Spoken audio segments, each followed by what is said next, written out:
नमस्कार मंडळी, मी दीक्षा. तर आज मी तुम्हा सर्वांसोबत एक गंमतदार किस्सा माझ्यासोबत घडला आहे तो शेअर करणार आहे. तो म्हणजेच काल संडे होता. मी छानपैकी हेअर वॉश केला. त्यानंतर थोडा वेळ झाला आणि माझे हेअर्स खूप ड्राय दिसत होते आणि मी यांना बोलली, का हो म्हटलं हेअर्स खूप ड्राय दिसत आहे, असं का झालं? शॅम्पू एक्सपायर तर नसेल झाला ना? तर ते मला म्हणता, शॅम्पू? तू कुठला शॅम्पू यूज केला? कारण शॅम्पूची बॉटल तर मी बाहेर घेऊन आलो होतो, बाथरूममध्ये नव्हती. म्हटलं तिथं तर शॅम्पूची बॉटल होती. मग मी परत बाथरूममध्ये गेली आणि बघितलं तर शॅम्पूची बॉटल तिथं होती आणि मी त्यांना ती दाखवली.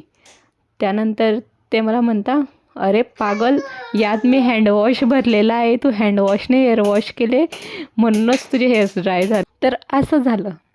तर तुम्हीच सांगा आता यात कोणाची चुकी होती तर.